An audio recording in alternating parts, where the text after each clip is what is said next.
నీ పరిశుద్ధాత్మ దేవుడిని అడిగాను ప్రభా, మరి ఈ రోజున మరి బిడ్డలతో ఏం మాట్లాడాలి ప్రభా నేను అడిగినప్పుడు పరిశుద్ధాత్ముడు నాకు ఇచ్చిన వాక్య ధ్యానం యోహాను సువార్త 12వ అధ్యాయము 2వ వచనాన్ని చూడండి. యోహాను సువార్త 12వ అధ్యాయము మార్తా ఉపచారము చేసెను. 2వ వచనం. మార్తా ఉపచారము చేసెను, లాజరు ఆయనతో కూడా భోజనములకు కూర్చున్న వారిలో ఒకడు. దేవునికి స్తోత్రం కలుగునుగా. హల్లెలూయా. అక్కడ మనకు కనబడుతుంది, చాలా జాగ్రత్తగా వినండి ప్రియ దైవజనమా. లాజరు ఆయనతో కూడా భోజనమునకు కూర్చున్న వారిలో ఒకడు. Praise the lord. హల్లెలూయా. అక్కడ లాజరు మనకు కనబడుతున్నాడండి. స్పష్టంగా పరిశుద్ధాత్మ దేవుడు మాట్లాడుతున్నాడు. లాజరు అనే వ్యక్తి ప్రభుతో కూడా భోజనానికి కూర్చున్నాడు. ఈ మాట మీకు వింటుంటే ఎలా ఉందో కానీ నాకు చాలా సంతోషం వేస్తుంది. ఎందుకంటే ప్రభుతో కూడా కూర్చునేటువంటి అనుభవం కలిగిన వ్యక్తి లాజరు. ప్రియ దైవజనమా, ప్రభుతో ఉన్న వ్యక్తి, ప్రభుతో ఉండి భోజనం చేసే వారిలో ఒకడు. ప్రభుతో ఉండి ప్రభు పక్కన ఉండి ఆయన పక్కనే కూర్చుని భోజనం చేస్తున్నాడండి. చూడండి, దేవుని పక్కనే ఉండేటువంటి ఒక అనుభవాన్ని కలిగిన వ్యక్తిగా లాజరు మనకు అక్కడ కనబడుతున్నాడు. Praise the lord.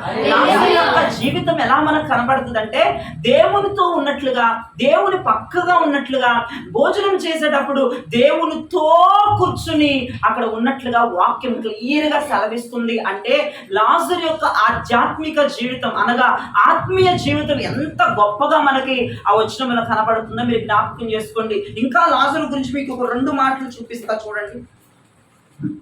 యోహాను సువార్త 11వ అధ్యాయము 3వ వచనంలో గనక మీరు చూస్తే అక్కా చెల్లెండ్రు ప్రభుతో ఒక మాట అంటున్నారు. అక్కడ మార్తా మరియులు ప్రభుతో ఒక మాట చెప్తున్నారు.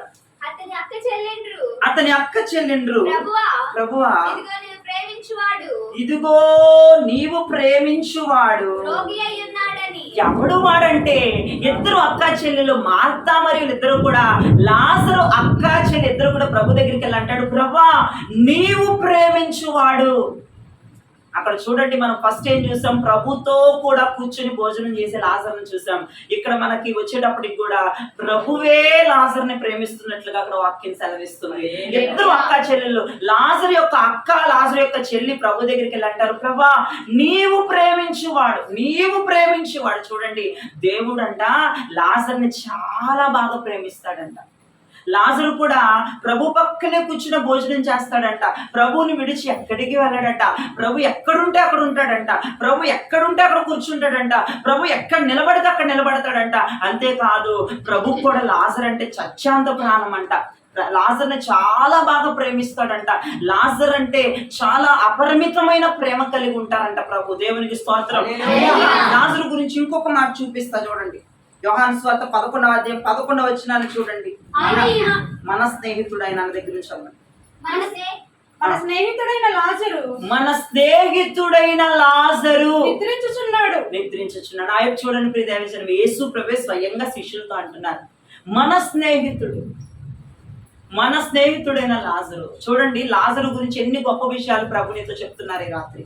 యోహాను సువార్త 12:2లోనేమో ప్రభు పక్కన కూర్చుని భోజనం చేస్తున్న లాజరు మనకు కనపడ్డాడు. యోహాను సువార్త 11:3లోనేమో దేవుడే లాజరుని ప్రేమించేటువంటి వ్యక్తి మనకు అక్కడ కనపడ్డాడు. ఇప్పుడు యోహాను సువార్త 11:11లోకి వచ్చేటప్పటికి మన స్నేహితుడైన లాజరు అని స్వయంగా ప్రభువే మాట్లాడుతున్నాడు. అంటే లాజరు ప్రభుకి స్నేహితుడుగా, లాజరు ప్రభుకి స్నేహితుడుగా అక్కడ కనపడుతున్నాడు ప్రియ దైవజనం. అంటే స్నేహితుడు అన్న మాటకి అర్థం ఏంటంటే ఒకే మనస్సు కలిగిన వారు అని అర్థం ప్రియ దైవజనమా. శరీరాలు వేరు వేరు కానీ స్నేహితుల యొక్క మనసు ఎలా ఉంటదంట, ఒకటే మనస్సు. Praise the Lord. ఒకటే మనస్సు కలిగి ఉంటారు స్నేహితులు. వారి శరీరాలే వేరైపోతాయి కానీ మనస్సు మాత్రం ఒకటే. ఈ లాజర్ అంట ప్రభువు మనస్సుని కలిగి ఉన్నవాడంట. ప్రభు అంటున్నాడు, మన స్నేహితుడైన లాజరు అంటున్నాడు. అక్కడ యోహాను సువార్త అక్కడ 12:2లోనేమో ప్రభు పక్కన కూర్చుని భోజనం చేస్తున్న లాజరు మనకు కనపడుతున్నాడు. ఇంకా కొంచెం కిందకు వచ్చేటప్పటికి 11వ అధ్యాయంలోకి వచ్చేటప్పటికి అక్కడేం కనపడుతుందంటే దేవుడే లాజరుని అపరిమితంగా ప్రేమిస్తున్నట్లుగా అక్కడ వచ్చిన లేఖనాలు మనకు సెలవిస్తున్నాయి. ఇంకా 11లో మనం ఇప్పుడు చూస్తున్నాం, ప్రభు అంటున్నాడు, లాజరు నా స్నేహితుడు, మేమిద్దరం ఒకటే.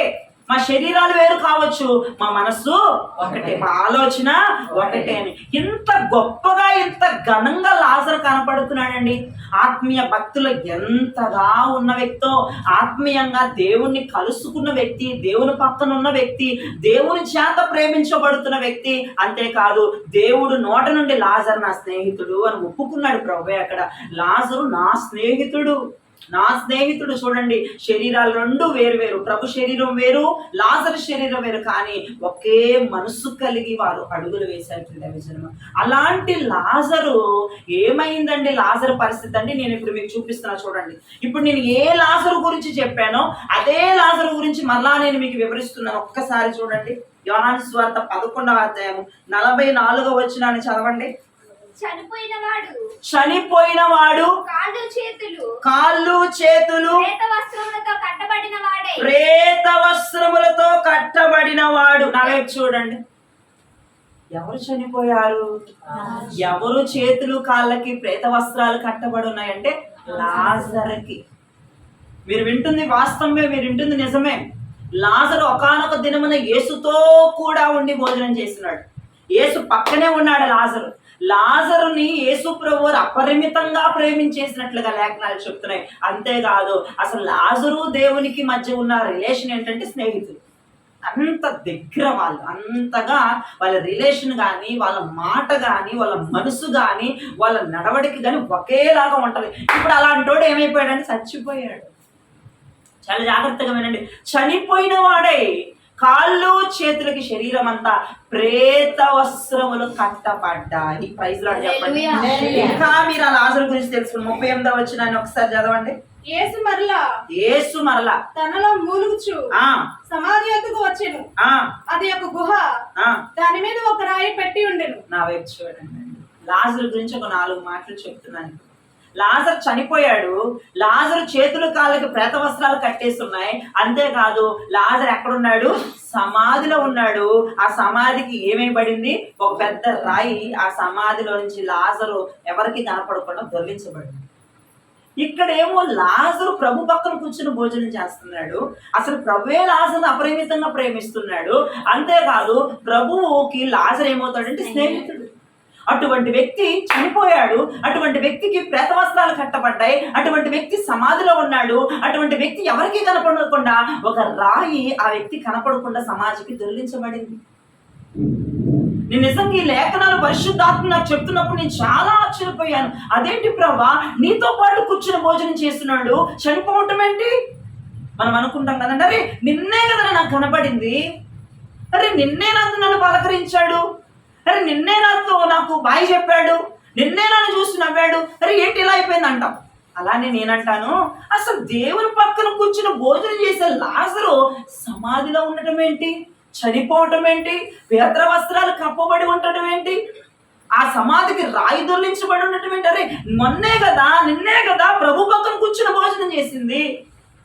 ప్రభు అపరిమితంగా ప్రేమించే లాజరు చనిపోవటం ఏంటండి? మీరు చాలా మనసు పెట్టి వినాలి. దేవుడు ఏదో నీతో మాట్లాడబోతున్నాడు ఈ రాత్రి. అపరిమితంగా ప్రభు చేత ప్రేమించబడుతున్న లాజరు, అపరిమితంగా దేవుడు అసలు ఎంత పడి చచ్చిపోయేవాడో లాజరు కోసం అంత ప్రేమ చూపిస్తాడు ప్రభు. లాజరు ప్రభు పక్కన కూర్చుండేవాడు, ప్రభు పక్కన కూర్చుని భోజనం చేసేవాడు. మరి ఇద్దరు స్నేహితులు, వారి ఊరోళ్ళందరూ అనుకుంటారు, అమ్మ వీళ్ళిద్దరికి ఎంత ఫ్రెండ్షిప్పో, వీళ్ళిద్దరు ఎంత కలగలిపుంటారో, వీళ్ళిద్దరు ఎలా చట్టాపట్టాలు వేసుకుని వెళ్తారని ఊరు మొత్తం మాట్లాడుకుంటారు. అటువంటి లాజరు చనిపోయాడండి. అటువంటి లాజరుకి కాళ్ళు చేతులకి ప్రేత వస్త్రాలు కట్టేస్తున్నాయండి. అటువంటి లాజరు ప్రభు పక్కన ఉండవలసిన ఈ రోజు ఎక్కడున్నాడంట? సమాధిలోకి వెళ్ళిపోయాడండి. ఎవ్వరూ లాజరు యొక్క ఆ శవాన్ని, ఆ యొక్క డెడ్ బాడీని చూడకుండా, ఆ లాజర్ని అసలు జ్ఞాపకం చేసుకోకుండా ఒక పెద్ద రాయి దొర్లించబడిందండి. అరే ఏంటి లాజరు పరిస్థితి అలా అయిపోయింది? ఒక్కసారి నీ వైపు నువ్వు వేలు పెట్టుకుని చూసుకుంటే రాత్రి లాజరు పొజిషన్లో నువ్వు కనపడుతున్నావు. రాత్రి ఒక్కసారి నిన్ను గురించి నువ్వు ఆలోచిస్తే లాజరు లాగా మనం బ్రతికైపోలేదంటావా? లాజరు పొజిషన్ లాగా మన స్థితిగతులు అవ్వలేదంటావా? లాజరు ఏ పొజిషన్ లోకి వచ్చాడో ఆ పొజిషన్ లోకి, అటువంటి సిచ్యువేషన్ లోకి నువ్వు రాలేదంటావా? ఒకసారి నువ్వు జ్ఞాపకం చేసుకో. ఈ రోజు లాజరు గురించి చెప్పుకుంటున్నాం, కానీ ఒక లాజరు లాగా నీ బ్రతుకు నా బ్రతుకు కూడా అయిపోయింది. అరే మునుపు దేవునితో ఉండేటువంటి మన జీవితాలు, దేవునితో ఉండేటువంటి మన మన మన జీవితాలు, ఆయన లేకపోతే ఉండలేనటువంటి మన బ్రతుకులు, దేవుని చేత ప్రేమించబడినటువంటి మనము, దేవుని చేత అపరిమితంగా ప్రేమించబడుతున్నాం. దేవుడే మనం ప్రేమిస్తున్నాడు. అనాది ప్రణాళికలోని దేవుడు మనం ప్రేమిస్తున్నాడు. మనము కూడా దేవుడితో ఒక సత్సంబంధాన్ని కలిగి ఉన్నాం. అసలు ఆయన అంటే పడి చచ్చిపోయాం మనమండి. ఒక్కసారి ఈ రోజు నీ పరిస్థితి ఎలా ఉంది? ఈ రోజు నువ్వు చనిపోలేదంటావా ఆధ్యాత్మికంగా? ఈ రోజు నీ కాళ్ళకి చేతులకి ప్రేత వస్త్రాలు కట్టబడి ఇవ్వంటావా? ఈ రోజు నువ్వు సమాధిలోకి వెళ్ళలేదంటావా? ఈ రోజున నువ్వు కనబడకుండా, నువ్వు ప్రభువుకి కనబడకుండా, నీ క్రియలు ఆయనకి కనబడకుండా, నీ యొక్క పరిశుద్ధత ఆయనకి కనబడకుండా, సమస్తానికి అపవాది ఒక రాయిని దొర్లించలేదంట. నువ్వు కాదా చనిపోయింది ఆధ్యాత్మికంగా? నువ్వు కాదా చనిపోయింది ఆత్మీయంగా? నీకు కాదా కాళ్ళకి చేతులకి ప్రేత వస్త్రాలు కట్టేసింది? ఒకసారి జ్ఞాపకం చేసుకో. ఒక రక్షించబడిన తొలిటి దినాల్లో దేవునికి నీకు ఎటువంటి సంబంధం ఉండేదో, దేవుడు నీ పక్కనున్నట్లుగానే సంబంధం ఉండేది, దేవునితో నువ్వు మాట్లాడుతున్నట్లుగానే నీ సంబంధం ఉండేది. నీ ప్రార్థన చూస్తే, నీ ఆసక్తి చూస్తే, నీ వైరాగ్యాలు చూస్తుంటే, నీ కన్నీరు చూస్తుంటే స్టార్టింగ్ లో ఎంత బాగా ఉండేదానివో దేవుని పక్కనే ఉండేదానివి, దేవునితోనే ఉండేదానివి, దేవునితోనే గడిపేదానివి, ప్రార్థనలోనే ఉండేదానివి, మందిరాన్ని విడిచిపెట్టేదానివి కాదు. స్టార్టింగ్ లో ఎంత భక్తి జీవితం అండి మనందరిది కూడా. అంత కాదండి, దేవుడి కంటే నువ్వు ఎంత ప్రాణమో, నువ్వు ప్రాణం ఇచ్చి మరి ప్రేమించాడు కదండి. నువ్వు ఒక అనారోగ్యంలో ఉన్నప్పుడు, నువ్వు చేతగాని పరిస్థితిలో ఉన్నప్పుడు, ఇదిగో నలుగురు నేను నిందిస్తున్నప్పుడు, నలుగురు నేను దూషిస్తున్నప్పుడు దేవుని ప్రేమ నువ్వు పొందుకోలేదంటావా? దేవుని అపరిమితంగా ప్రేమించలేదంటావా? ఆయన ప్రేమించిన సంవత్సరాలు, ఆయన ప్రేమించిన రోజులు ఎన్ని దాటిపోయి ప్రియ దైవజనం ఒక్కసారి జ్ఞాపకం చేసుకోండి. అసలు దేవునికి నీకు మధ్య ఎంత బాండింగ్ ఉండేది, ప్రార్థనకి నీకు ఎంత బాండింగ్ ఉండేది, ప్రార్థన అంటే ఎంత దగ్గరగా ఉండేదానివి, పాటలంటే ఎంత చక్కగా పాడేటోళ్ళు. అసలు దేవుడున్న పేరెత్తంగానే నీ శరీరంలో ఆ మూమెంటే అంటే ఆ సంతోషమే వేరుగా కనపడేది. కానీ ఇప్పుడు చనిపోయిన స్థితిలోకి వచ్చేసావు. లాజర్ లాగా అయిపోయింది నీ జీవితం. నిన్ను నువ్వు ఒక్కసారి పరీక్షించుకో. ఎలా చనిపోయాను నువ్వు చెప్పగలవయ్యా? నువ్వు నన్ను అడిగితే ఆధ్యాత్మికంగా నువ్వు చనిపోయావు. పూర్తిగా ఆధ్యాత్మికంగా బయటికి బ్రతికే ఉన్నావు. మనుషులందరికీ నువ్వు బ్రతుకున్నట్లుగా తెలుస్తుంది, కానీ నా దేవుడు అంటున్నాడు నువ్వు చనిపోయావు. స్టార్టింగ్లో నువ్వు నాతో ఉండేదాన్ని, నువ్వు నాతో ఉండేటోడివి. అసలు నన్నంటే విడిచిపెట్టేదానివి కాదు, విడిచిపెట్టేటోడు కాదు. నేనంటే నీకు ఎంత ప్రాణమో, నేను కూడా నేను ఎంత ప్రేమించేవాడును అని ప్రభు అంటున్నాడు. నీతో ప్రభు మాట్లాడుతున్నాడు. ఇక స్టార్టింగ్ లో నీ భక్తి ఏంటి, నీ రేంజ్ ఏంటి, ప్రభుకి నీకున్న బాండింగ్ ఏంటి, నీ ప్రార్థన ఏంటి, అసలు నీ కన్నీరు ఏంటి, అసలు ఇప్పుడు ఏదండి? ఇప్పుడు ప్రార్థన ఏది? ఇప్పుడు ప్రభుకి నీకు మధ్యన సంబంధం ఏది? అసలు ఇప్పుడు ప్రార్థన చేయమంటే ఉత్సాహంగా చేయగలుగుతున్నావా? మునుపటి దినాలు ఎలాగుండేవి? అసలు ప్రభు పక్కనే ఉండేదాన్ని నువ్వు. ప్రభు నేను ఎంత ఇష్టపడేవాడో. అసలు దేవుడికి నీకు స్నేహం అనే బాండింగ్ ఉంది కదా, స్నేహం అనేటువంటి ఒక బంధం ఏర్పడిపోయింది కదా. అటువంటి బంధంలో నుంచి ఎలా చనిపోయావు? లాజరు చనిపోయాడు. మీరు వాక్యం క్లియర్గా సెలవిస్తుంది, లాజరు చనిపోయాడు. ఈరోజు చాలా మంది ఇక్కడ కూర్చున్న వారు ఆధ్యాత్మికంగా చనిపోయారు. ప్రియజన్ ఆధ్యాత్మికంగా చనిపోయారు. ఎఫెసీ పత్రికలో 2వ అధ్యాయం 1వ వచనంలో అపోస్తలుడైన పౌలయ్య ఒక మాట అంటున్నాడు చూడండి. ఎఫెసీ పత్రిక 2వ అధ్యాయం 1వ వచనం, మీ అపరాధముల చేతను పాపముల చేతను మీరు చచ్చిన వారై ఉండగా. అదిగో ఎలా చచ్చిపోయాం అయ్యగారు? మేము చావలేదే, మేము బ్రతికే ఉన్నామంటే అక్కడ అపోస్తలుడైన పౌలు అంటారు, మీ అపరాధముల చేత, మీ పాపముల చేత మీరు చచ్చిపోయి ఉన్నారు. దేవునితో ఉండవలసిన నీ జీవితం, ఆయన చే ప్రేమించబడుతున్న నీ జీవితం, ఆయనకి నీకు ఒక స్నేహం అనే బంధం ఉన్న నీ జీవితం ఈ రోజున చచ్చిపోయింది. అపరాధముల చేత, పాపముల చేత నింపబడి చచ్చిపోయావు. నువ్వు బయటికి బ్రతికేవంతే, జనాలకు బ్రతుకున్నావంతే. నీ పాపముల చేత ఎప్పుడో నువ్వు చచ్చిపోయావు. దేవునికి నీకు రిలేషన్ తెగిపోయింది లేదు. ఆయన ప్రేమను కోల్పోయావు, ఆ రిలేషన్ కోల్పోయావు, ఆ స్నేహాన్ని కోల్పోయావు, అసలు పూర్తిగా చచ్చిపోయావు. నువ్వు చేస్తుంది అసలు నీకు అర్థమవుతుందా? నువ్వు ఏ పాపముల చేత, అపరాధముల చేత సచ్చున్నావు నువ్వు. ఈ రాత్రి ప్రభు నీతోనే మాట్లాడుతున్నాడు, ఎవరితోనో కాదు. రాని వాళ్ళతో దేవుడు మాట్లాడుతున్నాడు, వచ్చిన వాళ్ళతో ప్రభు మాట్లాడుతున్నాడు. నువ్వు ఏ పాపముల చేత చచ్చిపోయి ఉన్నావు? ఏ అపరాధముల చేత చచ్చిపోయి ఉన్నావు, ఏ పాపముల చేత నువ్వు పట్టబడి ఉన్నావు, ఒకసారి జ్ఞాపకం చేసుకో. దేవునికి ఆయాసం కలిగించేటువంటి పనులు చేసి చచ్చిపోయావు. బ్రతుకున్నామని నువ్వు అనుకుంటున్నావు. ఇది వాస్తవమైన జీవం కాదు. ఇది బయట కనబడుతున్న జీవం వాస్తవమైంది కాదు. ప్రియజనమా, అంతరంగంగా ఆత్మీయంగా భక్తి జీవితంలో చచ్చిపోయావు. పాపములు చేసి అపరాధములు చేస్తూ పాపములకు అలవాటు పడిపోయి, లోకానికి అలవాటు పడిపోయి, లోక స్నేహాలకు అలవాటు పడిపోయి, అసలు లోకానికి పూర్తిగా ఎడాప్ట్ అయిపోయి నువ్వు చచ్చిపోయావు. చల్లం లేదు. ప్రభుకి నీకు మధ్య ఉన్న సంబంధం కూడా లేదు. ప్రభు అసలు నిన్ను ప్రేమించేటువంటి విధానం లేదు. అసలు నువ్వు ఎలా ఉన్నావో నీకు అర్థం అవ్వట్లేదు. ప్రభు ప్రేమను కోల్పోయావు. ప్రభుకి నీకున్న సంబంధాన్ని కోల్పోయావు. అసలు ఇదివరకు ప్రార్థన అంటే ఒక ఉనికి పట్టు నీలో వచ్చేది. ప్రార్థన అంటే నీలో ఒక ఉత్సాహం వచ్చేది. ప్రార్థన అంటే నీలో ఒక సంతోషం వచ్చేది. పాటలు పాడాలన్నా సరే, మందిరానికి వెళ్ళాలన్నా సరే, అసలు దేవుని నిమిత్తం ఏది చేయాలన్నా ఎంత హుషారుగా చేసేదానవో, ఎంత బలంగా చేసేదానవో ఇప్పుడు అసలు ఏమీ లేదు. ప్రార్థనకి వెళ్ళటమే గగనం అయిపోతుంది ఆదివారం వస్తే. ప్రార్థనకి వెళ్ళడమే కష్టమైపోతుంది ఆదివారం వస్తే. ఒకసారి నువ్వు చచ్చిన స్థితిలో లేవా అని నా ప్రభు నేను అడుగుతున్నాడు. ప్రియదైవజనం, నువ్వు చనిపోయావు కదా. పాపములు చేస్తూ అపరాధములతో చనిపోయినోడు చేయగలుగుతాడండి? చేయగలపలేడు. కాలు గలపలేడు, మెడ గలపలేడు. అసలు బాడీ ఏమీ కదలదు. అలా అయిపోయింది నీ జీవితం.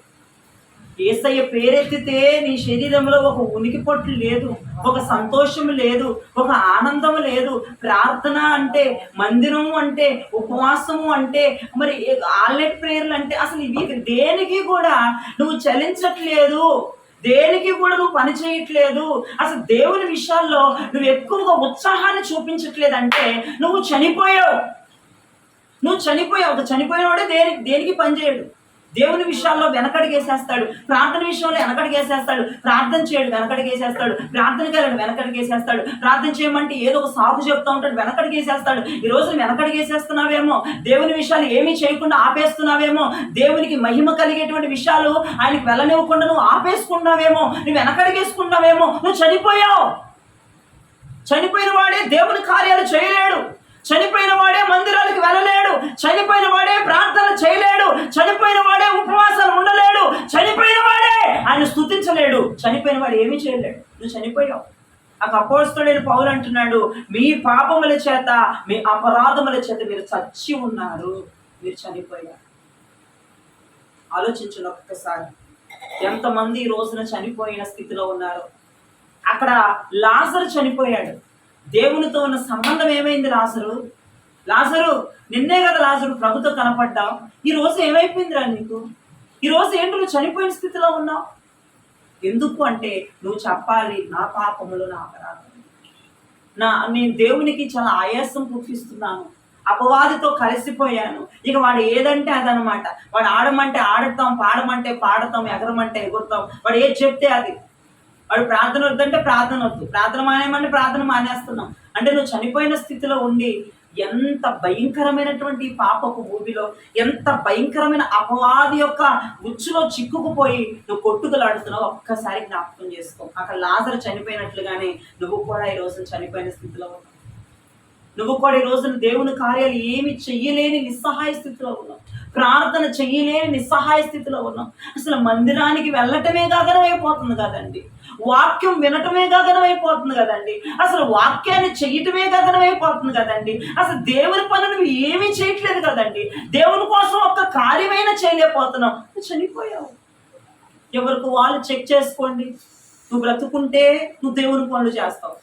దేవుని పనుల్లో చాలా హుషారుగా ఉంటావు. వాక్యాన్ని విని వాక్యానుసారంగా నువ్వు నడుస్తావు. నువ్వు బ్రతుకుంటే బ్రతికి లేవు అనుకో, వాక్యాన్ని వెంట మట్టుకు వింటావు కానీ చెయ్యి. చనిపోయినోడే ఏమి చేయలేడు. మరి నువ్వు కూడా వాక్యానుసారంగా జీవించట్లేదంటే, వాక్యానుసారంగా నడవట్లేదంటే నువ్వు చనిపోయావు. నువ్వు చనిపోయావు ఆల్రెడీ. నువ్వు నమ్మినా నమ్మకపోయినా నువ్వు చచ్చిపోయావు. అందుకే వాక్యం చెప్తున్నా చలించవు, వాక్యం చెప్తున్నా ఏడవు, దేవుడు నాతోనే మాట్లాడుతున్నాడు అన్న ఫీలింగ్ కూడా నీకు కలగదు.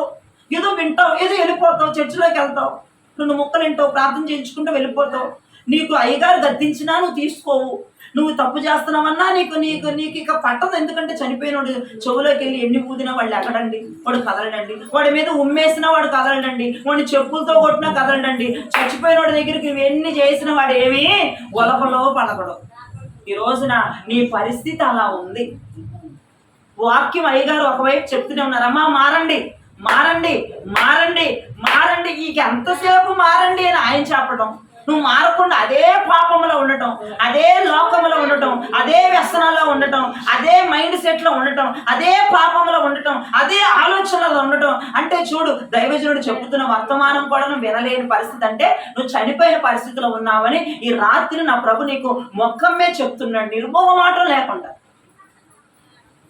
నీకు ఉలుకు ఉండట్లా, పలుకు ఉండట్లా. ఎన్నిసార్లు దేవుడు ఇతర దైవజనుల దగ్గర గద్దిస్తున్నాడమ్మా, అలా చేయడం తప్పురా, లేదంటే నీ మనస్సాక్షి నేను గద్దిస్తుంది, నీ మనస్సాక్షి మాట కూడా వినవు నువ్వు. ఈ రోజున లాజరు చనిపోయినట్లుగా నీవు కూడా చనిపోయినటువంటి పరిస్థితిలో ఉన్నావు. ప్రియ దైవజనమా, నీ పరిస్థితిని రాత్రి నా ప్రభు మార్చబోతున్నాడు. నువ్వు చచ్చిన స్థితిలో, చనిపోయిన స్థితిలో నువ్వు ఉన్నావు అంటే ఏ వాక్యానికి కూడా నీకు ఏడుపు రాదు, ఏ వాక్యాన్ని బట్టి నువ్వు మారవు. వెళ్తావు, వస్తావు, నీ పన్ను కానించుకుంటావు, నీ వ్యవహారాలు చేసుకుంటావు. మరి అది చనిపోయినటువంటి వాళ్ళకి లక్షణం అని ప్రభు క్లియర్ గా ఈ రాత్రి నీకు తెలియజేస్తున్నాడు. ప్రైజ్ లార్డ్, హల్లెలూయా. ప్రభు ప్రకటన గ్రంథంలో 7 సంఘాలు ఉంటాయండి. 7 సంఘాల్లో ఒక సంఘం పేరు సార్దీస్ సంఘం. ఏ సంఘం అది? సార్దీస్. ఆ సార్దీస్ సంఘంతో ప్రభు అంటున్నాడు, ఓ సార్దీస్ సంఘమా, నువ్వు బ్రతికి ఉన్నావని పేరు మాత్రమే కానీ ఏమంటాడు, నువ్వు మృతులతో సమానం. చూడండి ఒక మాట, ఆ మాట చదవండి, అది ఎక్కడుందో. సార్దీసు సంఘంతో ప్రభు అంటారు,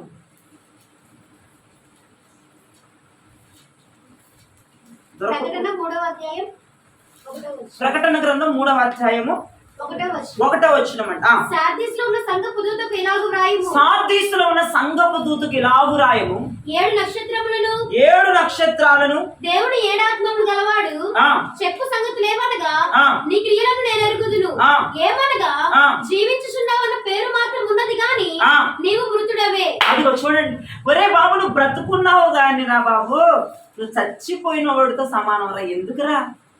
ఎందుకురా బాబు, నువ్వు బతుకున్నావన్న పేరే, జనం అందరూ బతుకున్నారని అనుకోవటం తప్ప నువ్వు చచ్చిపోయావు. నువ్వు నాకు పని చేయట్లేదు, నువ్వు పనికి రావట్లేదు, చెప్పింది వినట్లేదు, చెప్పింది చేయట్లేదు, ఎందుకు అసలు ఎందుకంట, నువ్వు బ్రతుకుంటే ఎందుకు అని అంటున్నాడు అక్కడ ప్రభు. సార్దీసు సంఘంలో అంట మనకలాగా బ్రతుకున్నారంట, కానీ వాళ్ళు మృతులంట, అసలు చలించరంటండి. వాక్యానికి వాళ్ళ మనసును అప్పగించరంట. ఎన్ని వాక్యాలు చెప్పుగాక, ఎన్ని గద్దింపులు చెప్పుగాక అస్సలు మారరంటండి. మరి వాళ్ళని ఏమనాలండి? వాళ్ళు చచ్చిపోయిన స్థితిలో లేరా? వాళ్ళు చనిపోయిన వ్యవహారంలో లేరా? వాళ్ళు చెప్పింది వింటలేదండి. వాళ్ళు ఊరే అది తప్పురా, అటు వెళ్ళకూడదంటే అటే వెళ్తారండి, ఊరే పని చేయకూడదంటే అదే చేస్తారండి. మరి వాళ్ళని ఏమనాలి? నా ప్రభు ఏమన్నాడంటే మృతుడు అంటున్నాడు. నువ్వు చనిపోయావు, చచ్చిపోయినోడు కూడా పట్టించుకోడు. వాడు చెవులోకి వెళ్ళి 100 సార్లు ఒరే తప్పురా అంటే వాడు చచ్చిపోయినాడు కదా, వాడికి తెలియదుగా. నువ్వు కూడా ఆ పరిస్థితిలో ఉన్నావు ఈరోజు. ఎందుకో నా దేవుడు నీతోనే ఈ మాటలు మాట్లాడుతున్నాడు. నువ్వు చనిపోయిన స్థితిలో ఉన్నావు. ఈ రాత్రి నా ప్రభు నేను బాగు చేస్తాడు. నువ్వు ఒప్పుకుంటే కనుక నా దేవుడు నిన్ను బాగు చేయడానికి సిద్ధంగా ఉన్నాడు. లాజరు కూడా చనిపోయాడండి అక్కడ, నువ్వు కూడా లాజర్ లాగా చనిపోయాడు. జ్ఞాపకం చేసుకోండి, సార్దీసు సంఘం కూడా చనిపోయిన స్థితిలో, నిర్జీవమైన స్థితిలో, చలనం లేని స్థితిలో, అంటే బాడీ మొత్తం అంట చచ్చుబడిపోయి చలనం లేదనమాట. వాళ్ళకి ఏది చెప్తున్నా తంతన్నా సరే చలనం లేదనమాట. అలాగన క్రైస్తవులు ఈ రోజుల్లో ఉన్నారు. ఏది చెప్పినా వారికి వినిపించుకోరు, వాళ్ళ పని వాళ్ళు చేసుకుంటారు అంతే, వాళ్ళు వినరు. అంటే చనిపోయిన స్థితిలో క్రైస్తవ సంఘాలు ఉన్నాయి, చనిపోయిన స్థితిలో విశ్వాసుల జీవితాలు ఉన్నాయి. ఈ రోజు నా ఎదురు కూర్చుని వాక్యం వింటున్న నీవు కూడా చనిపోయిన స్థితిలో ఉన్నట్లుగా క్లియర్ గా ఈ రాత్రి నీకు అర్థం అవ్వాలి. Praise lord. హల్లెలూయా. రెండోది ఏంటి? లాజరుకి ఏం కట్టబడ్డాయంట? ప్రేత వస్త్రాలు, కాళ్ళు చేతులకి ప్రేత వస్త్రాలు కట్టబడ్డాయి. ఒకటోది, లాజరు ఏమైపోయాడు? చనిపోయాడు. నువ్వు కూడా చనిపోయావు. బ్రతుకున్నావన్న పేరే కానీ చనిపోయావు, మృతుడువే, మృతురాలువే. రెండవది, లాజరుకి కాళ్ళు చేతులకి ప్రేత వస్త్రాలు కట్టబడ్డాయి. ఈ రోజున మరి మన వైపు మనం వద్దాం. నీకు నాకు కూడా ప్రేత వస్త్రాలు కట్టబడి ఉన్నాయి. అంటే ప్రేత వస్త్రాలు అంటే అర్థం ఏంటంటే బంధకాలు అని అర్థం. ప్రియ దైవజనం, లాజరు చేతులకి లాజరు కాళ్ళకట బంధకాలతో కట్టేశారు. ఈ రోజున మరి నీ పరిస్థితికి వస్తే, నీ స్థితికి వస్తే నువ్వు ఏ బంధకాలతో కట్టబడ్డావు? లాజర్ అనే వ్యక్తి ప్రేత వస్త్రాలతో కట్టబడితే మరి నువ్వే వస్త్రాలతో కట్టబడ్డావు? నువ్వే అపవాది బంధకాలతో కట్టబడ్డావు? నువ్వే అపవాది ఉచ్చులో కట్టబడి ఉన్నావు? చెప్పలేదు.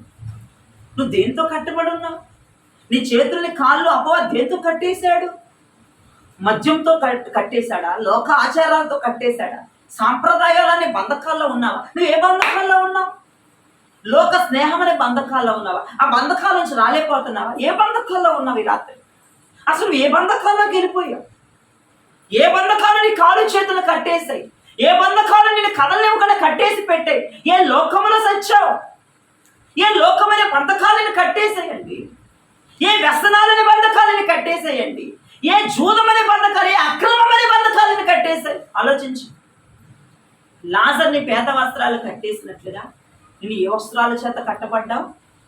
ఏ లోకం చేత కట్టబడ్డావు? ఏ అపవిత్రత చేత కట్టబడ్డావు? కొంతమంది రకరకాల బంధకాలతో కట్టబడి ఉంటారంటే ఇక ఆ బంధకాల నుంచి వాళ్ళని విడిపించలేమన్నమాట. అంత ఎడిక్ట్ అయిపోతారు. ఒక్కొక్కరు ఫోన్ అనే బంధకాలతో కట్టబడిపోయి ఉంటారండి. రకరకాలైన బంధకాలు. ఒకళ్ళు ముచ్చట్లనే బంధకాలండి. ఇక వాళ్ళకి ముచ్చట్లు పెట్టకపోతే ఆ రోజు వాళ్ళు చచ్చిపోతారు అన్నట్లుగా ఉంటుంది అనమాట. ఎవరన్నా కనపడకపోతే, ఎవరితో మాట్లాడకపోతే వాళ్ళకి ఒక ముద్ద దిగదు. వాళ్ళకి అదొక బంధకం. అది లోక స్నేహం అనే బంధకం. ఫ్రెండ్స్కు దొరకపోతే, ఫ్రెండ్స్తో తిరగకపోతే అదొక పైప, అదొక విచిత్రమైనటువంటి బంధకం. అది ఉండలేరు. ఫ్రెండ్స్ లేకపోతే ఉండలేరు, స్నేహితులు లేకపోతే ఉండలేరు, తాగులు లేకపోతే ఉండలేరు, వ్యసనాలు లేకపోతే ఉండలేరు. అవి ఒక బంధకాలండి. కొంతమంది టీవీ లేకపోతే ఉండరండి. అదొక పెద్ద బంధకం అండి. నిజం ప్రియ దైవజనం, మీరు ఏదో అనుకుంటున్నారు కానీ అపవాది నిన్ను బంధకాలతో కట్టి పడేశాడు అంతే. నువ్వు ఏ బంధకాల నుంచి రాలేకపోతున్నావో బయటికి, ఏ బంధకాలు తెగదెంపులు చేసుకోలేకపోతున్నావో జాగ్రత్త, జాగ్రత్త. లాజరు బంధకాలతో కట్టబడినట్లుగా నువ్వే బంధకాలు, టీవీలనే బంధకాలు, వ్యసనాలనే బంధకాలు, అక్రమం అనే బంధకాలు, లోకం అనే బంధకాలు, జూదం అనే బంధకాలు, అసలు ఏ బంధకాలతో కట్టబడ్డావో ఈ రాత్రి కనుక నా దేవుని స్వరమును వినగలిగితే, ఈ రాత్రి కనుక నా దేవుని మాటను వినగలిగితే ఖచ్చితంగా నీ బంధకాలు తెగిపోతాయి. బంధకాలు తెగిపోయి కొంచెం బయటికి వెళ్ళాలి. కొన్ని సంవత్సరాలుగా కొన్ని బంధకాలతో కట్టబడేస్తున్నావు. మరి ఏ బంధకాలు నాకే తెలియవు కానీ ప్రభు కొన్ని బంధకాలు చెప్పారు. ఇంకా చెప్పని బంధకాలు ఉన్నా సరే నువ్వు జ్ఞాపకం చేసుకో దైవజనమా. ఇక నువ్వు ఏ బంధకాలు ఉన్నావు అది నీకు తెలుసు. నువ్వు దేనికి ఎడిక్ట్ అయిపోయావు నీకు తెలుసు. నువ్వు దేనికి దగ్గర అయిపోయావో నీకు తెలుసు. దేని నుంచి నువ్వు విడుదల పొందలేకపోతున్నావు అది నీకు మాత్రమే తెలుసు. లాజరు ప్రేత వస్త్రాలతో కట్టబడినట్లుగా నువ్వే ప్రేత వస్త్రాలతో కట్టబడ్డావు. ఏ సెల్ ఫోన్తో కట్టబడ్డావు, ఏ టీవీలతో కట్టబడ్డావు, ఏ స్నేహితులతో కట్టబడ్డావు, ఏ జూదంతో కట్టబడ్డావు, ఏ అక్రమంతో కట్టబడ్డావు, అసలు దేంతో కట్టబడ్డావు? నువ్వు బంధకాల్లో ఉన్నట్లుగా నా ప్రభు రాత్రి చెప్తున్నాడు. నువ్వు చనిపోయావంటున్నాడు, నువ్వు బంధకాలతో కట్టబడ్డావు అంటున్నాడు. ఇక మూడో విషయంకి వస్తే లాజరు జీవితం ఎలా ఉందంట? సమాధిలోకి వెళ్ళిపోయిందంట. ఎలా ఉందంటండి? సమాధులు బయట లేడంట, సమాధిలోకి వెళ్ళిపోయాడు. సమాధి అంటే అర్థం ఏంటంటే వాక్యం ఇలా సెలవిస్తుంది చూడండి. సమాధి అంటే అర్థం ఏంటంటే మత్తయి సువార్త 23వ అధ్యాయము 27వ వచనాన్ని చూడండి. సమాధి అంటే అర్థం ఏంటంటే అయ్యో వేషధారులైన శాస్త్రులారా, పరిసయ్యులారా, మీరు సున్నం కొట్టిన సమాధుల్ని పోలి ఉన్నారు. అవి వెలుపలకేమో శృంగారంగా కనపడతాయి కానీ లోపల చచ్చినోడి ఎముకలతో సమస్త కల్మషముతో నిండి ఉన్నది. నా వైపు చూడు. సమాధి అంటే అర్థం ఏంటంటే బయటికి బాగానే పుష్టిగా, ఆరోగ్యంగా, లావుగా బాగానే కనపడతావు. పైకి తెల్లగా నెగనెగలాడుతావు, బాగానే ఉంటావు. కానీ లోపల ఎలా ఉందంట? చచ్చినోడు ఎముకలు ఎట్లా ఉంటాయి అట్ట పాడైపోయిన ఎముకలు ఉంటాయి అంట. ఇంకోటి ఏంటంటే సమస్త కల్ముషం అంతా వారిలోనే ఉంటారు. సమాధి అంటే అర్థం అది. ఇప్పుడు లాజరు ఎక్కడికి వెళ్ళిపోయాడు? సమాధిలోకి పోయాడు. సమస్త కల్ముషంలోకి వెళ్ళిపోయాడు. ఇక ప్రభుతో కూర్చునే భాగ్యం లేదు, ప్రభువు చేత ప్రేమను పొందుకునే భాగ్యం లేదు. అయ్యారే ప్రభువు లాజరు స్నేహితుడు రా అన్న బంధం కూడా పోయింది. ఎక్కడికి పోయాడు? కల్ముషం, లోకం, అబ్బో భయంకరమైన కల్ముషం అండి. బయటికి బాగానే శృంగారంగా. మీరు చూడండి, చనిపోయిన వాళ్ళని సమాధిలో పెడతారు. చనిపోయిన వాళ్ళని సమాధిలో పెట్టి ఆ సమాధికి పాలరాతితో కడతా ఉంటారు. పాలరాతితో కానీ లోపల ఉన్నాడు ఫ్రెష్గా ఉంటాడా? లోపల ఉన్న నెగనెగలు సెంట్ వేసి అత్తర సెంటు తట్టగా ఉంటాడా? పూలదండ నెగనెగలు ఆడుకుంటూ నువ్వు వేసిన తెల్ల బట్టలు తట్టగా ఉంటాడా? ఉండడు. ఎముకలు, చచ్చిన ఎముకలను సమస్త కల్ముషం అంతా కమ్ముకుంటుంది లోపల. కానీ బయట సమాధి మాత్రం అబ్బా ఎంత బాగా కట్టారో, ఎంత బాగా కట్టారో, ఎంత బాగా వాడారో రాళ్ళు. లోపల ఎట్టుంటాడు తెలియదు. పుర్రి మొత్తం బయటకు వచ్చేసి కంపు కొడుతుంది లోపల. బయట ఏమో శృంగారం. ప్రభు అదే చెప్తున్నారు. సమాధి అంటే అర్థం ఏంటంటే బయట శృంగారంగా కనపడింది, లోపల మాత్రం కంపు, భయంకరమైన కంపు. చూడు, మరి నువ్వు బయటకు బాగానే కనపడుతున్నావు, నువ్వు బయటకు ఆరోగ్యంగానే కనపడుతున్నావు, నువ్వు బయటికి బాగా పుష్టిగానే కనపడుతున్నావు, కానీ లోపల సమస్తమైన కల్ముషం, లోపల సమస్తమైన కల్ముషం, లోపల సమస్తమైన చచ్చిన ఎముకలు ఎలాగైతే ఉంటాయో అలా అలా భ్రష్టు పట్టుకుపోయి ఉన్నావు లోపల. లోపల ఎప్పుడూ గమనించు నిన్ను. మొత్తం బయటే. నువ్వు రెడీ అయ్యి వెళ్తే ఎంత బాగున్నావో అంటారు, ఎంత అందంగా ఉన్నావో అంటారు, ఎంత చక్కగా ఉన్నావో, ఎంత డ్రెస్ ఎంత బాగుందో నీకు అంటారు. కానీ లోపల ప్రభు ఏమంటున్నాడు, అది ఒక కల్ముషం ఉందిరా బాబు. బయట శృంగారం బాగానే కనపడుతుంది, బయట అందం బాగానే కనపడుతుంది, లోపల కల్ముషం ఏడ్చింది. సమస్త కల్ముషం వాళ్ళ ఉంది. సమాధిలో ఉన్న వాడి యొక్క అనుభవం ఎలా ఉందంటే కల్ముషము జ్ఞాపకం చేసుకుని ప్రేరేపించడం. కల్ముషంతో నిండిపోయి కుళ్ళుతో, కుతంత్రాలతో, కపటాలతో, ద్వేషాలతో, భయంకరమైనటువంటి సిచ్యువేషన్తో లోపల భయంకరమైన పరిస్థితితో ఉండిపోయారు. సమస్తమైనటువంటి కల్ముషముతో, సమస్తమైనటువంటి పాపముతో, సమస్తమైనటువంటి లోక ఆచారములతో లోపల నిండిపోయి ఉన్నారు. అది సమాధి అనుభవం. అది రాత్రి ఎంతమంది సమాధుల్లో ఉన్నారో ఒక్కసారి జ్ఞాపకం చేసుకోండి ప్రియజనం. ఎంతమంది సమాధుల్లోకి వెళ్ళిపోయారో ఒక్కసారి జ్ఞాపకం చేసుకోండి. ఎంతమంది సమాధి అనుభవాన్ని కలుగున్నారో ఒకసారి జ్ఞాపకం చేసుకో. అయ్యా, నేను బయటికి మంచిగానే కనపడుతున్నాను, నేను బయట నిజమయ్యా, నా లోపలంతా కల్ముషమే ఉందయ్యా.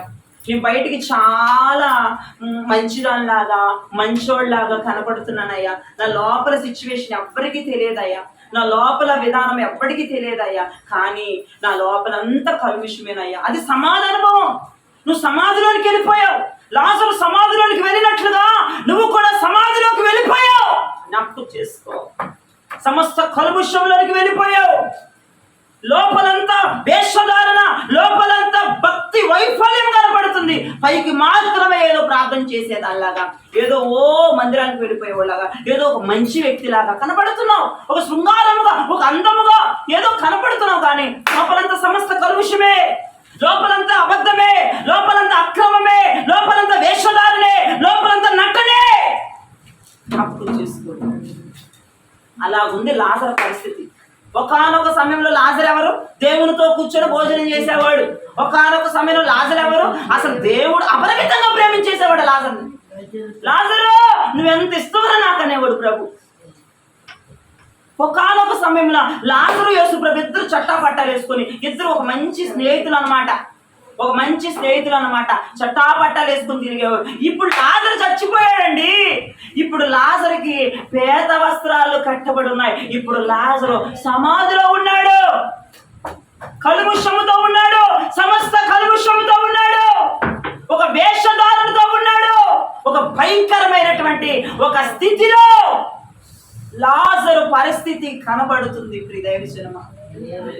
అంతేకాదు, ఒక రాయి కూడా చెప్పండి, ఒక రాయి కూడా దొర్లించేశారు. ఒక రాయి కూడా దొర్లించబడింది. ఇక పూర్తిగా లాజరు యొక్క జీవితం ఎలా ఉందంటే రాయి పొరలించి ఇక లాజర్ అనేటోడు బయట వాళ్ళకి కనపడకుండా అయిపోయిందండి. అపవాది కూడా అలా చేసేసాడు అంతేక. ఇక లాజరు జీవితం ఇక ఆ కల్ముషంతోనే కుల్లి కుల్లి కుల్లి కుల్లి ఆ కల్ముషంతోనే ఉంటున్నాడు. ఇక బయటికి రాలేకపోతున్నాడు. అంటే బయటికి రాకుండానట్లుగా అపవాది ఒక అడ్డుగా రాయిని పెట్టేసింది. ఆ కల్ముషంలోంచి లాజరు బయటికి రాకూడదు. ఒకవేళ వస్తే మళ్ళా ప్రభుతో కలుస్తాడేమో, ప్రభుతో కూర్చుంటాడేమో, ప్రభు అప్రమితంగా ప్రేమించేస్తాడేమోనని అపవాది కూడా రాయి అడ్డు పెట్టేశాడు లాజరు రాకుండా. జ్ఞాపకం చేసుకోండి, ఈ రోజున నిన్ను కూడా అడ్డుకుంటున్నాడు కదా అపవాది గాడు. నువ్వు కూడా మారు మనసు పొందాలి, నేను మారిపోవాలి, నేను నిజంగా బ్రతకాలి, నేను మందిరానికి వెళ్ళాలి, నేను వేషధారణ వదిలేయాలి, నేను పాపాన్ని విడిచిపెట్టాలని అనుకుంటున్నావు. కానీ నువ్వు దేంట్లో నుంచి బయటికి రాలేకపోతున్నావు అంటే ఒక రాయిని ఒక అడ్డుగా పెట్టేశాడు నువ్వు రాకుండా. జ్ఞాపకం చేసుకో, లాజరు సిచ్యువేషన్ ఎలా ఉందో అదే సిచ్యువేషన్ ఇక్కడ ఉన్న వాళ్ళందరూ కలిగి ఉన్నారు. నువ్వు అవునన్నా నువ్వు కాదన్నా ఖచ్చితంగా లాజరు చనిపోయాడు, ఇక్కడ నువ్వు చనిపోయి ఉన్నావు. లాజరు చేతులు కాళ్ళకి ప్రేత వస్త్రాలు కట్టబడ్డాయి, ఇక్కడ నీకు కూడా కొన్ని బంధకాలు కట్టబడ్డాయి. అక్కడ లాజరు సమాధిలోకి వెళ్ళిపోయాడంటే వేషధారణ కల్ముషం ఉంటుంది సమాధిలో. నువ్వు కూడా వేషధారణ భక్తి చేస్తున్నావు. చేయపోతేమని అనుకుంటారేమో, వెళ్ళపోతే అయిగా తిట్టేస్తారేమో, ఏదో చేస్తామంటే పైకి చేస్తామంటే లోపల మాత్రం మనస్ఫూర్తిగా చెయ్యం. అది సమాధానము. లాజరు వెళ్ళిపోయినట్టు నువ్వు వెళ్ళిపోయావు. అంతేకాదు అపవాదిగాడు లాజరు కనబడకుండా, లాజరు వల్ల బయటికి రాకుండా ఒక రాయిని పెట్టేశాడు, అడ్డు పెట్టేశాడు. నువ్వు కూడా మారు మనసు పొందకుండా, ఏ అయ్యగారు వచ్చి వాక్యం చెప్పినా మారు మనసు పొందకుండా ఒక రాయి అడ్డు పెట్టేశాడు. నువ్వు మారకూడదు. నువ్వు మారితే వాడికి మరి గిల్లు పుట్టి వస్తుంది. నువ్వు మారితే వాడు చచ్చిపోవాలి. ఇప్పుడు నువ్వు మారావంటే నీ ప్రార్థనకు వాడు దడుచుకుపోవాలి, లేదంటే వాడు పాతాళంలోకి దిగిపోవాలి. అందుకే నేను మారనివ్వకుండా ఒక రాయి పెట్టేశాడు. నిన్ను ఏడవనివ్వడు, పశ్చాత్తాపం రానివ్వడు, అయ్యో ఇది పాపి నేనే కదా అన్న విధానం కూడా కలగనివ్వడు. ఒక రాయి పెట్టేశాడు. లాజరుకి ఏ రాయి అట్టుందో నీకు కూడా అదే రాయి అట్టుంది. ఆ రాయి అడ్డుండబట్టే నువ్వు మారలేకపోతున్నావు. ఆ రాయి అడ్డుండబట్టే నీకు కన్నీరు రావట్లా. ఆ రాయి అడ్డుండబట్టే నేను మారాలి అన్న ఫీలింగ్ ఉంది కానీ మారలేకపోతున్నావు. బయటికి రావాలి అని ఫీలింగ్ ఉంది కానీ రాలేకపోతున్నావు. నేను ప్రార్థన చెయ్యాలి అనే ఫీలింగ్ ఉంది కానీ చేయలేకపోతున్నావు. ఏంటయ్యా సమస్య ఏంటయ్యా అంటే ఒక రాయి పెట్టేశాడు అడ్డు. అంతే, నిన్ను బయటికి రానివ్వకుండా, నిన్ను ప్రార్థన చేయనివ్వకుండా, నిన్ను మందిరాలకి వెళ్ళనివ్వకుండా, అసలు దేవుడి మీద ఉన్న ఇంట్రెస్టే తీసేసేసాడు. ఒక రాయిని పెట్టేశాడు అడ్డుగా. జ్ఞాపకం చేసుకోండి. అయితే ఏం జరిగిందంటేనండి ఒక అద్భుతం అయితే జరిగింది. ప్రైజ్ లార్డ్ చెప్పండి. అద్భుతం అయితే జరిగిందండి. మన దేవుడు ఎవరండి? అద్భుతాలు చేయగలిగిన దేవుడు అండి. మన దేవుడు ఆశ్చర్య కార్యములు చేయగలిగిన దేవుడు. ఫస్ట్ లో లాజరు ఎలా ఉన్నాడో, తర్వాత లాజరు ఎలా ఉన్నాడో మీకు చెప్పారు. మీరు ఫస్ట్ లో ఎలా ఉన్నారో ఇప్పుడు ఎలా ఉన్నారో మీకు తెలిసింది. దేవునికి స్తోత్రం చెప్పండి. ఇప్పుడు మీరు చనిపోయారు, మీరు బంధకాల్లో ఉన్నారు, మీరు సమాధిలోకి వెళ్ళిపోయారు. మారాలన్నా మారలేకపోతున్నారు, రాయి అడ్డు పెట్టేశాడు. ఇప్పుడు ఈ పరిస్థితిలో దేవుడే నీ దగ్గరికి రాత్రి రాబోతున్నాడు. నువ్వు ఉన్నటువంటి గట్టి సమస్యలో, నువ్వు ఉన్నటువంటి ఈ భయంకరమైనటువంటి సిచ్యువేషన్ లో దేవుడే నీ దగ్గరికి రాబోతున్నాడు. ఆయన వచ్చి ఏమనబోతున్నాడు? లాజరు దగ్గరకు వచ్చాడండి. ఆయన లాజరు దగ్గరకు వచ్చి ఏం చేశాడో చూడండి ఒకసారి. యోహాను సువార్త 11వ అధ్యాయము 35వ వచనాన్ని చదవండి ఒకసారి. యేసు కన్నీళ్లు విడిచెను. నా వైపు చూడండి. యేసు ప్రభువారు లాజరు ఎక్కడున్నాడో సమాధి దగ్గర, ఆ సమాధి దగ్గరకు వచ్చి అంటున్నాడు, ఏడుస్తున్నాడు ఏడుస్తున్నాడు ఏడుస్తున్నాడు. ఎందుకు యేసయ్యా ఏడుస్తున్నావు అంటే, వాడు ఒకానొక సమయమున నాతో ఉన్నవాడు కదా, మేమిద్దరం కలిసి భోజనం చేశాం, మేము ఎక్కడికి వెళ్ళినా ఇదిగో నేను ఈ బేతనియాకు వస్తే లాజరుతో కూర్చొని తినకుండా ఉండను. ఏడుస్తున్నాడు. దేవుడు గుర్తొస్తుంది. నువ్వు ప్రార్థన చేసిన దినాలు దేవునికి గుర్తొస్తున్నాయి. నువ్వు మందిరానికి పరిగెత్తుకుంటూ వచ్చిన రోజులు దేవునికి గుర్తొస్తున్నాయి. ఉపవాసం ఉన్న రోజులు దేవునికి గుర్తొస్తున్నాయి. అయ్యా నేను నీ కోసమే బతుకుతానన్న మాటలు దేవునికి గుర్తొస్తున్నాయి. అయ్యా నేను పాపం జోలికి వెళ్ళనయ్యా అన్న మాటలు దేవునికి గుర్తొస్తున్నాయి. అవి గుర్తొచ్చి రాత్రి నేను చూసి ప్రభు ఏడుస్తున్నాడు. లాజరును చూసి ఏడ్చాడు. లాజరు సమాధి దగ్గరికి వచ్చి ఏడ్చాడు. అయ్యో ఒకానొక సమయంలో నాతో కూడా కూర్చొని భోజనం చేసిన వ్యక్తి కదా లాజరు. అయ్యో నేను లాజరు ఎంత ప్రేమించానో, వాడేంటి చనిపోయాడు.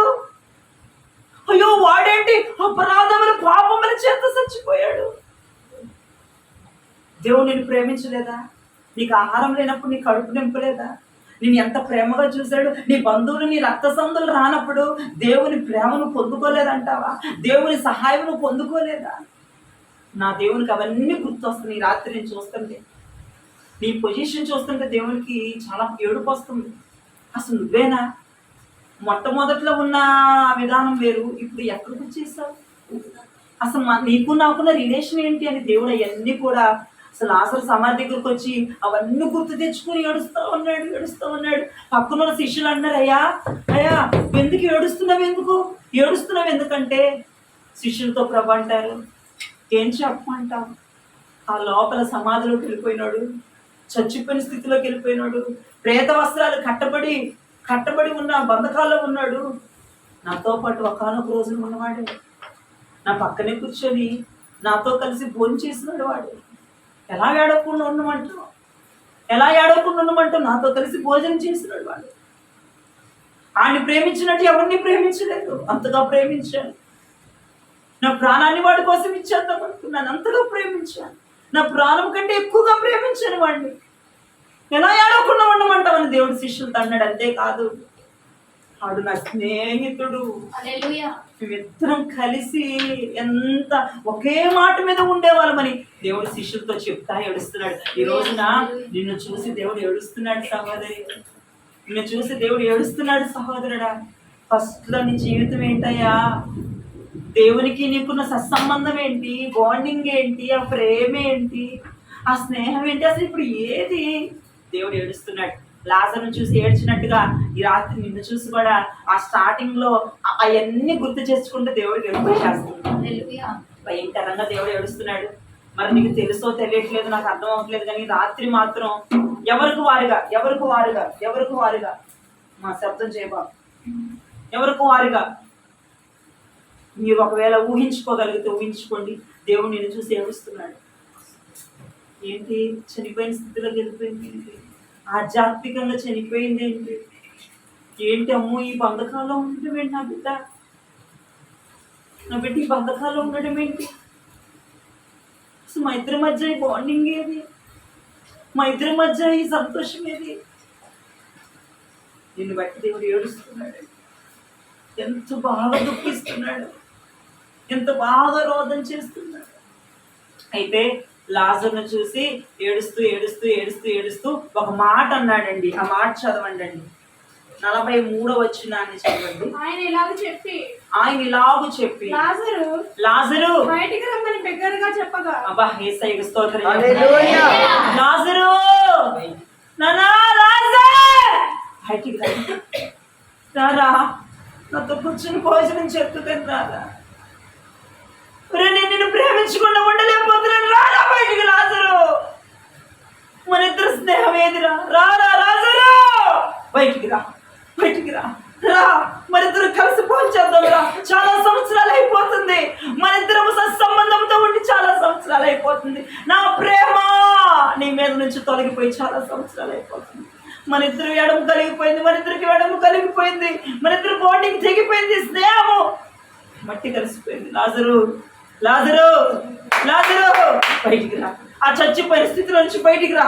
ఆధ్యాత్మికంగా చచ్చిపోయావు కదా, బయటికి రా. ఆ ఏ బంధకాల్లో ఉన్నావో ఆ బంధకం నుంచి బయటికి రా. ఏ అక్రమమైన బంధకాల్లో, ఏ చూడమనే బంధకాల్లో, ఏ లోకమైన బంధకాల్లో ఉన్నావో లాజర్ రా బయటికి అని ప్రభు కేకేస్తున్నాడు. లాజరు రారా, మయ్య కదా రారా, బయటికి రారా. ఆ బంధకాల నుంచి రాయ్యా, నేను బతిమలాడుకున్నాను, ఏడుస్తున్నాను, రారా. నీ ప్రేమ ఇదిగో, నా ప్రేమ నీ మీద చూపించాలంది. లాజరు బయటికి రారా. ఆ తాగుళ్ళలోంచి రారా, ఆ వ్యసనం నుంచి రారా, ఆ లోకము నుంచి రారా, ఆ స్నేహం నుంచి రారా, అరోరే ఆ బంధకాల నుంచి రారా బయటికి రారా. లాజరు రా బయటికి రాని దేవుడు లాజర్ని కేకేసినట్లుగా రాత్రి నిన్ను కేకైపోతుంది.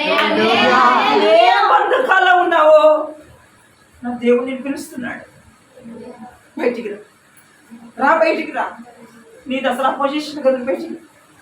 నువ్వు ఏ బంధకాలతో ఉన్నావు? రా బయటికి రా లాజర్. నన్ను ఏడిపించగలరా లాజర్ బయటికి. అది దేవుడు లాజర్ని కేక వేసినట్లుగా నిన్ను ఈ రాత్రి ఆమేన్. హల్లెలూయా. పిలుచుసారి మూలుగులతో ఏడుపుతో నిన్ను కేకేసి పిలుస్తున్నా. బయటికి రా. బయటికి రా. ఏ బంధకాల్లో ఉన్నావు రా, బయటికి రా. చచ్చిన స్థితిలో అంటే వాక్యం చెప్తున్నా నీ మనసు చెల్లించట్లా, చేయం కుట్టినట్టు కూడా ఉన్నట్లా రా, ఆ స్థితి నుంచి బయటికి రా. రా బయటికి రా, స్థితిలో నుంచి. మన ఇద్దరు స్నేహం ఏమైపోయింది లాజరు? బయటికి రారా, 4 రోజులు అయిపోయిందిరా నువ్వు కనపడతా. రా బయటికి. ఇక్కడ ఉన్నావు నాకు తెలియదు లాజరు, నీ అక్క చెల్లి వచ్చి నాకు చెప్పిందా దాకా? నీ అక్క చెల్లి నాకు చెప్పిందా ఇక్కడ ఉన్నావని నాకు తెలియదు. రా బయటికి రా. లాజరు లాజరు లాజరు అని కేకలేస్తుంటే ఏం జరిగిందో చూడండి. మీ దైవజనం 44వ వచనంలో చనిపోయిన వాడు అదిగో చనిపోయినటువంటి నిరుత్సాహంలో ఉన్నటువంటి వాక్యము చెప్తున్నా చలించినటువంటి స్థితిలోకి వెళ్ళిపోయిన వాడు, చేమ కుట్టినట్టుకుండా లేనటువంటి పరిస్థితిలోకి వెళ్ళిపోయిన వాడు ఏమైపోతున్నాడు ఇప్పుడు చూడండి. కాళ్ళు చేతులు ప్రేత వస్త్రములతో కట్టబడిన వాడు, లోకంలో ఉన్నవాడు టీవీల బంధకాల్లో, ఫోన్ల బంధకాల్లో, స్నేహితుల బంధకాల్లో, లోక బంధకాల్లో, లోక ఆచారాల బంధకాల్లో, లోక సాంప్రదాయాల బంధకాల్లో, అదిగో లోక ఆలోచనల బంధకాల్లో కట్టబడి ఉన్నాడు. వెలుపలికి వచ్చెను. గట్టిగా చప్పట్లు కొట్టి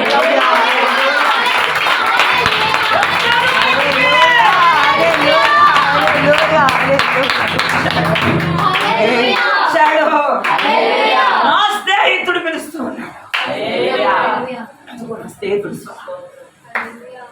లాజరుకి నిజంగా లాజరు బయటికి రా అని తన స్నేహితుడు స్వరం విన్నాక ఆ బంధకంలో ఉండలేకపోయాడు. హల్లెలూయా.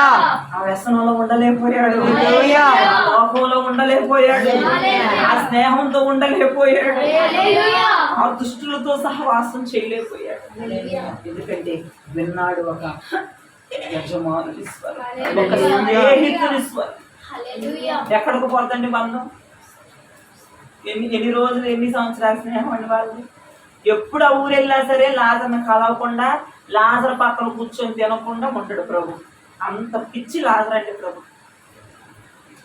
ఆ స్వరం విన్నాడండి, చనిపోయినోడు బంధకాలు ఉన్నట్టు ఒక్కసారి లెగిసి బయటకు వచ్చేసాడు. హల్లెలూయా.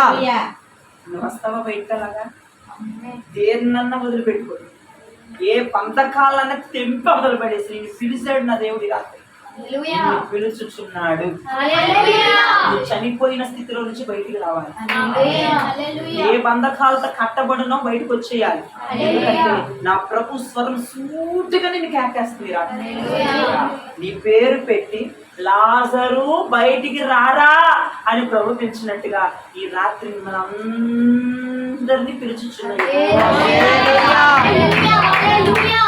చనిపోయిన స్థితిలో ఉండదు, నా బయటికి. వాక్యం చెప్తే మనస్సు మొత్తలా చేయబడి కన్నీరు రావాలి బయట. అది జీవముతో ఉన్నావని లెక్క. వాక్యం చెబితే డబ్బెంత మారిపోవాలి, అది జీవంతో ఉన్నావని లెక్క. లేకపోతే చనిపోయావని లెక్క. నువ్వు చనిపోయావు రా, పిలుస్తున్నాడు దేవుడు. లేచిరా, చనిపోయిన స్థితిలోంచి జీవపు స్థితిలోనికి రా. ముద్దు బారిపోయిన శరీరంలో నుంచి స్పర్శ కలిగిన శరీరంలోనికి రా. ఏ బంధకాల్లో ఉన్నావో, లాజరు బైబిల్లో ఉన్న లాజరు బయటకు వచ్చాడు, నువ్వు రావాలి రాత్రి బయట. దేవుడు నిన్ను పిలుస్తున్నాడు. లాజర్ని పిలిచినాడు, నిన్ను పిలుస్తున్నాడు. లాజర్ని ఏ స్వరం అయితే పిలిచిందో అదే స్వరం ఈ రాత్రి నిన్ను పిలుస్తుంది. బయటకు వచ్చాడు. ఆ బయటకు వస్తే ఏం జరిగింది చూడండి. 44 వచ్చింది. అతని ముఖమునకు రుమాలు కట్టి ఉండెను. అతని ముఖానికి రుమాలు కట్టేస్తుంది. అంతటా యేసు మీరు అతని కట్లు విప్పి పోనీయడని వారితో చెప్పాను. అతని కట్లు విప్పి పదంగా పోనివ్వండి అండి అన్న స్నేహితుడు నాతో కూర్చొని భోజనం చేస్తున్నాడు. అసలు నేను ఎంత ప్రేమ నాకు అంటే ఎంత ఇష్టం అంటున్నాడు ప్రభు. దేవుని ఇప్పేయండిరా, రెండు చూడలేకపోతున్నా కట్ల బంధకాలు ఇప్పేయండిరా అని అంటున్నాడు ప్రభుకి స్తోత్రం. నువ్వు గనక ఈ రాత్రి నా దేవుడిని పిలుచుచున్నాడు, ఆ స్వరం విని గనక నువ్వు బయటకు వస్తే, నువ్వు గనక వెలుపులకు వస్తే, చచ్చిన స్థితిలో నుంచి జీవములోనికి వస్తే, బంధకాల్లో ఉన్న స్థితిలో నుంచి బంధకాలు తెగదెంపులు చేసుకుని నువ్వు బయటకు వస్తే మామూలుగా నీ జీవితం ఉండదు. ప్రభువుతో మరలా నువ్వు అంటి కట్టబడి అసలు ప్రభువు నీతో కలిశాడనుకో మొత్తం సర్వ దురాత్మల సమూహం అంతా నీ కాళ్ళ దగ్గర ఉంటారు. అలాంటి జీవాది పట్టి నిన్ను కేకేస్తున్నాడు.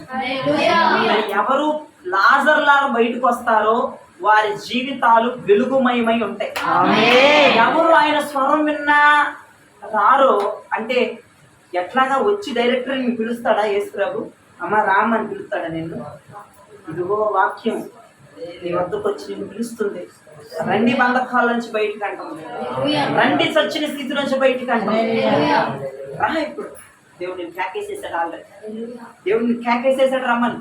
నువ్వు గనక సమస్తాన్ని వదిలేసుకుని ప్రభా నిజమే నన్ను క్షమించి నన్ను మన్నించండి, ఇక నేను చచ్చిన స్థితిలో ఉండను, బంధకాల్లో ఉండను ప్రభా, ఆ లోకంలో, ఆ స్నేహంలో, ఆ సాంప్రదాయాలు, ఆ భయంకరమైనటువంటి వాటిలో నేను ఉండను. వచ్చేస్తాను. నన్ను రా, బయటికి రా. నీ ద్వారా, నీ కుటుంబం ద్వారా ఎక్కడా జరగని కార్యాలు నీ ద్వారా నా ప్రభు జరిగిస్తాడు. నీ కుటుంబంలో నా ప్రభు చేస్తాడు.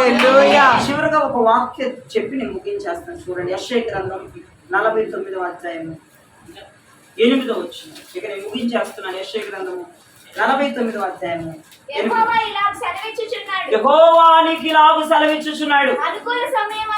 అనుకూల సమయమందు నేను నీ మొరను ఆలకించి నీకు ఉత్తరమిచ్చితిని. రక్షణ దినమందు నిన్ను ఆదుకొంటిని. బయలు వెళ్ళండి అని బంధింపబడిన వారితోను బయటికి రండి అని చీకటిలో ఉన్న వారితోను చెప్పుచు. దేవునికి స్తోత్రం. దేవుడు బయలుదేరండి. ఎవరు చెప్తున్నాడు ఇది? బంధించబడిన వారికి చెప్తున్నాడు. ఏ బంధకాల్లో ఉన్నామో నీతో చెప్తున్నాడు, బయలుదేరు, లే, ఆ బంధకాలు వదిలిపెట్టరా, బయటికి రా, నీ కుటుంబంలో నేను అద్భుతాలు చేయబోతున్నాను. అంతేకాదు, నీ ద్వారా అద్భుతాలు చేయబోతున్నాను. నీ కుటుంబంలోనే కాదు, నీ ద్వారా సకల కార్యాలు జరగాలి. నీ ద్వారే. లాజరు బయటకు వచ్చారు. ఈ రాత్రి నువ్వు బయటకు రావాలి. మొట్టమొదట్లో లాజర్ స్థితి ఏంటి? ఆ స్థితి నీది.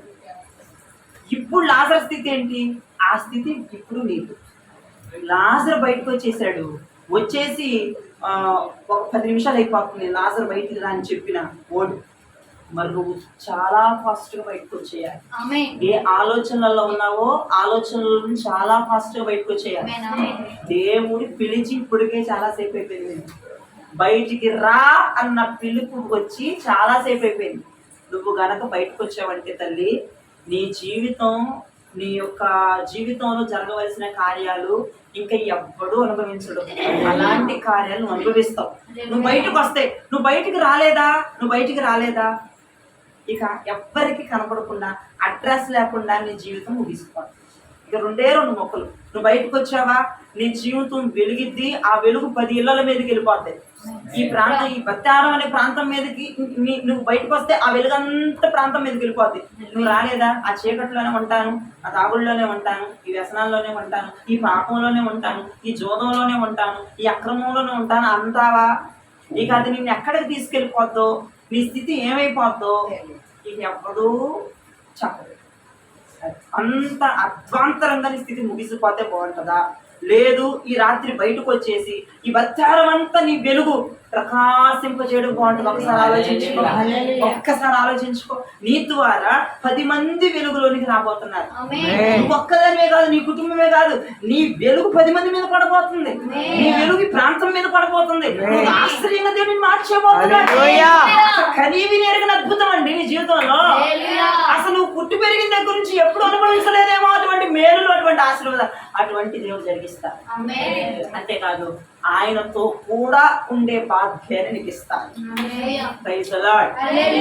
ఆయనతో కూడా ఉండే భాగ్యాన్ని నా ప్రభు నీకు అనుగ్రహిస్తాడు. జయించు వారికి నాతో కూడా ఉండేటువంటి భాగ్యాన్ని నేను కలుగజేస్తాను. నా సింహాసనాన్ని ఇత్తును అన్నాడు ప్రభు అక్కడ. అంటే ఆయనతో ఉండే భాగ్యం నీకు కలిగింది. ఆయన ప్రేమ నీకు దక్కింది. అపరిమితమైన ప్రేమ నీకు దక్కింది. బంధువుల ప్రేమ, స్నేహితుల ప్రేమ, ఇరుగు పొరుగు వారి ప్రేమ లేకపోవచ్చుగా, అవి నువ్వు పట్టించుకోవద్దు. దేవుని అపరిమితమైన ప్రేమ నీ మీదకి వచ్చేస్తుంది. అపరిమితం. అసలు అంటే నువ్వు పిచ్చెక్కిపోతాం అన్నమాట ప్రేమతో. చెప్పు ఈ ప్రేమ అన్నట్టుగా దేవుడు అపరిమితమైన ప్రేమ నీ మీదకి వచ్చేస్తుంది. లేక ఆయన పక్కకి వెళ్ళిపోతాం. నువ్వు ఇద్దరు ఒక బంధం, ఒక స్నేహ బంధం ఇద్దరు మధ్య ఏర్పడతాం. నువ్వు బయటకు వస్తే జరిగిద్దా, రాకపోతే జరిగిద్దా? లాజర్ రా బయటకు అన్నాడు. అంతే ఒక్క కేకే. ఆయన కేకకి లోపల కట్టుకోలేక ఆ బంధం గుర్తొచ్చేసి, ఆ స్నేహం గుర్తొచ్చేసి, ఆ రక్షణ తీసుకున్న దినం ముందు చూసావా, 10 సంవత్సరాలు 20 సంవత్సరాలు 30 సంవత్సరాల క్రితం ఆ రోజు గుర్తొచ్చేసి వచ్చేసాడు బయటికి. నా ప్రభు నన్ను రక్షించకపోతే ఏమైపోయావు అండి, చి నేనేంట్రా బాబు ఈ బంధకాల్లో ఉన్నాను, నేనేంట్రీ సత్యస్థితిలో ఉన్నాను, అమ్మో అదిగో నా ప్రియుడు పిలిచేస్తున్నాడు, నా ప్రభు పిలిచేస్తున్నాడు, 10 సంవత్సరాల క్రితం నన్ను రక్షించాడు, రక్షణ వస్త్రాలు ఇచ్చాడు, నరకం నుంచి నన్ను తప్పించాడు, ఒరే నన్ను పిలుస్తున్నాడు నా స్నేహితుడని బయటకు వచ్చేసాడు. అంతే ఆ కట్టులతో వచ్చేసాడు బయటికి. అవేమో వీళ్ళు వదలట్లా, లాజర్ని ఆ ప్రేత వస్త్రాలు ఈయన వదలట్లా, ఈయనేమో వాటిని కూడా లాక్కొచ్చేసాడు ప్రభు దగ్గరికి. అప్పుడు ప్రభు అన్నాడు, అది ఇప్పేంట్రా ముందలాడుతున్నాడు.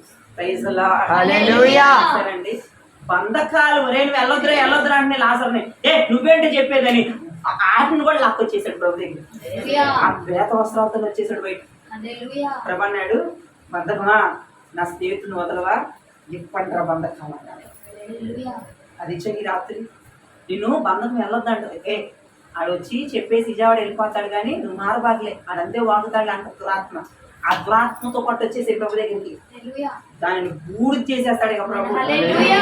నీ త్యాగం, నీ అపరిమితమైన త్యాగం దేవుడికి కనపడాలి. అక్కడ లాజరుదే అపరిమితమైన త్యాగం. ఆయన పిలుపుకి తట్టుకోలేకపోయాడు. ఆయన పిలుపు గుండె పగిలిపోయింది.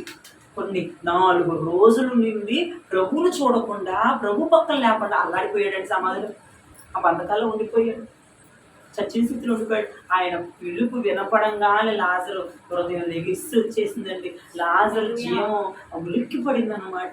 ఈ బంధకాలంటే వల్లే లాజరు నీకు ఇంకా ఎక్కువ డబ్బులు ఎత్తాడురా, ఇక్కడ ఉండరా అంటున్న బంధకం. మరి ఉండరా, ఆయన అంతే పిలుచుకొని పొంతెండిపోయి వెళ్ళిపోతాడు. నువ్వు వెళ్ళబాక అంటున్నాడు డబ్బు. టీవీలు అంటున్నాయి అంటే నువ్వు లేకబాకే అంటున్నాయి అంటే టీవీలు. కూర్చో, ఇంకో సీరియల్ అక్కడ కూర్చోండి, కూర్చో అంటదంట సీరియల్. టీవీతో పాటు వచ్చేయాలి బయటకు.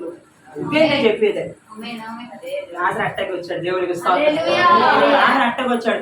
అదేనండి అక్కడ అప్పుడు బయటకు వచ్చినప్పుడు ప్రేత వస్త్రాలు తీయండి అంటాడు దేవుడు. అంటే లోపలే విడుదల పొంది బయటికి రాలేదు, వాటితో పాటు వేసుకొని వచ్చేసాడు. నువ్వేంటే బాబు నన్ను ఉండనిచ్చేది, అసలు ఎందుకే నన్ను వెళ్ళనివ్వట్లేదు ఆయన దగ్గరికి అని వాటిని వేసుకొచ్చేస్తే దేవుడు చూసి ఊరుకుంటున్నాడా? తీసేంట్రా నా స్నేహితుడి మీద, తీసేయండిరా ఆ లోకాన్ని, తీసే డబ్బు పిచ్చని తీసే, పనికి మన స్నేహం పిచ్చని తీసేయమని అక్కడ ఉన్న దగ్గర వాళ్ళకి చెప్తే అది పీక్ అక్కడేసేసారు. చూసి అంత మురిసిపోయాడు వేసుకునేవాడు లాజరు. రాజు అంత మురిసిపోతున్నాడు ఆయన చూసండి. ఇద్దరు దగ్గర అయిపోయారు, గట్టిగా చేసేస్తున్నాడు ప్రభుని. ఎప్పుడు నన్ను వదిలేదయ్యా, ఎప్పుడు నేను వదిలేదయ్యా, నువ్వు నాకు కావాలయ్యా అని గట్టిగా చేసుకుని ఏడ్చాడు. ఈ రోజు దేవుని స్తోత్రం. నా దేవుడు బంధకాల్లో మీరు ఉన్నారని, చనిపోయిన స్థితిలో మీరు ఉన్నారని, ఆయన బంధాన్ని మీరు కోల్పోయారని ఇక్కడ వరకు దేవుడు నన్ను తీసుకొచ్చి ఈ మాటలు నీకు చెప్పేటట్టు ప్రభు చేశారు అన్నాడు ఆయన.